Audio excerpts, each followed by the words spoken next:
Hi everyone, कैसे हैं आप लोग। आजकल एक सवाल बहुत ज्यादा सुना जा रहा है, कनाडा छोड़ के चले जाना है। पीपल क्यों कनाडा छोड़ के लोग जा रहे हैं, why people are living Canada. ये बहुत ज्यादा सवाल है जो आजकल किया जाता है, लेकिन इसके लिए अगर आपको ये सवाल जानना है तो आपको हिस्ट्री पता होनी चाहिए। और हिस्ट्री ये कि कोविड 19, जब कोविड 19 आया, कनाडा एक वेलफेयर स्टेट है। वेलफेयर स्टेट में वेलफेयर स्टेट की जिम्मेदारी होती है कि वो एजुकेशन, हेल्थ या किसी भी बुरे क्राइसिस में अपने लोगों की हेल्प करे। जैसे अगर उनकी जॉब चली जाए तो उन्हें एम्प्लॉयमेंट इंश्योरेंस दे, अगर कोई क्राइसिस आ जाए, कोई ग्लोबल पेंडेमिक आ जाए, कोविड जैसा, तो उन्हें घर बिठा के पैसे दे।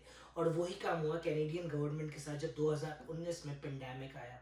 जब पेंडेमिक आया पूरी दुनिया बंद हो गई। कैनेडियन गवर्नमेंट ने रात को 8 बजे के बाद घर से निकलने पर लॉकडाउन लगाया। और उस वक्त कैनेडियन गवर्नमेंट ने सर्ब CERB नाम का एक प्रोग्राम लॉन्च किया, जिसमें कैनेडियंस को कहा कि जिसने लास्ट ईयर सिर्फ $5,000 कमाए और कम से कम 2 महीने फुल टाइम काम किए, वो इस प्रोग्राम के लिए एलिजिबल है। फिर बहुत सारे लोग, क्योंकि उस वक्त एवेल्यूएशन नहीं थी, गवर्नमेंट ऑफिस बंद थे, तो उसकी वजह से जो लोग एलिजिबल नहीं थे उन्होंने भी अप्लाई किया। और अल्टीमेटली कैनेडियन गवर्नमेंट पे इजाफी बोझ पड़ा और सब ने सर्व से बेनिफिट उठाया। तकरीबन 6 महीने से 8 महीने तक कैनेडियन गवर्नमेंट ने लोगों को सर्व दिया। और इस सर्व के चक्कर में कैनेडियन गवर्नमेंट ने 35 बिलियन US डॉलर्स तकरीबन खर्च किए, जो पाकिस्तानी कर्जे का 1/3 होता है। और इसके बाद जब कैनेडियन गवर्नमेंट को ये अंदेशा था कि अब जो है इकोनॉमी रिकवर करेगी, उन्होंने बिजनेसेस को खोलने के लिए, जैसे फूड बिजनेसेस होते हैं, इस तरह के रेस्टोरेंट बिजनेस होते हैं जिसमें लोगों को इन्वॉल्वमेंट होता है, लोगों के बगैर वहाँ काम नहीं हो सकता, वहाँ रिमोटली वर्क नहीं हो सकता। उन रेस्टोरेंट्स में उन्होंने कहा कि हम आपका 75% रेंट देंगे और 75% 6 महीने तक आपके वर्कर्स की तनख्वाह देंगे, जिसपे कैनेडियन गवर्नमेंट के 30-40 बिलियन डॉलर और लगे। जो टोटल कैनेडियन गवर्नमेंट ने 80 बिलियन डॉलर तक इन्वेस्ट किया, जो पाकिस्तानी कर्जे के तकरीबन 90% होता है। और ये पैसा सिर्फ 2 साल में रिकवर हुआ। और कैनेडियन गवर्नमेंट को लगता था कि यार ये पैसा वो रिकवर कर लेंगे, इकोनॉमी जब बूम होगी, लोगों को जॉब मिलेगी। और 2023 में ऐसे ही हुआ। जैसे ही 2022 आता है और बहुत सारी जो है ना ग्लोबल इकोनॉमी में जॉब्स आ जाती है। जब बहुत सारी ग्लोबल इकोनॉमी में जब जॉब्स आती है तो ऐसा लगता है कि कैनेडियन गवर्नमेंट जो है रिकवर कर लेगी, लोग बहुत खुश होते हैं, अच्छे पैकेजेस मिलते हैं। बट अल्टीमेटली जो है रशिया यूक्रेन की वॉर हो जाती है। उसके अलावा दुनिया में सीरिया के मसले, दुनिया में और बहुत से मसले आते हैं। और 2023 में अल्टीमेटली बहुत बड़े ले ऑफ्स होते हैं, जिसमें गूगल जो है तकरीबन 10,000 बंदा ले ऑफ करता है, अमेजॉन 18,000, माइक्रोसॉफ्ट 15,000, डेल 12,000, और ये बड़ी कंपनी।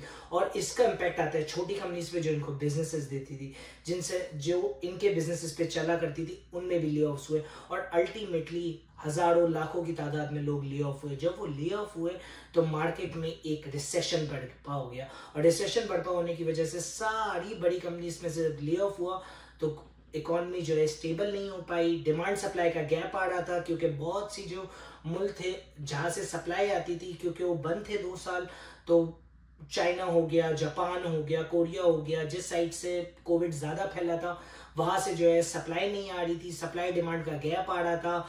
शिप से जब भी चीज़ें आती है उसे 3-4 महीने लगते हैं, तो वो ट्रांजिट की वजह से तो मार्केट जो है सप्लाई डिमांड के गैप को भी मीट नहीं कर पा रही थी। अनएम्प्लॉयमेंट अपनी पीक पे थी, इन्फ्लेशन पीक पे आ गई। ये जो मुल्क थे इनको रेफ्यूजी वीज़ा भी देना पड़ा, क्योंकि यूएन के कवानीन के मुताबिक।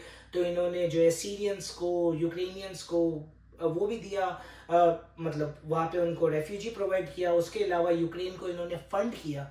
और ये तमाम वजूहत की वजह से कैनेडियन गवर्नमेंट पे बहुत ज़्यादा प्रेशर पड़ा, जिसकी वजह से अभी कैनेडियन गवर्नमेंट की अनएम्प्लॉयमेंट 7% पे जो हाईएस्ट है। यहाँ पे टैक्स परसेंटेज के लिए कैनेडियन गवर्नमेंट CRA, जिससे सब कहते हैं कि CRA आजकल मैड हुआ है, वो हर किसी के पास जा रहा है और वो कोशिश कर रहा है कि कहीं से ही पैसे रिकवर किए जाए। इकोनॉमी में मुल्क चलाने के लिए पैसे नहीं है, कोविड में बहुत ज़्यादा पैसे बांट दिए।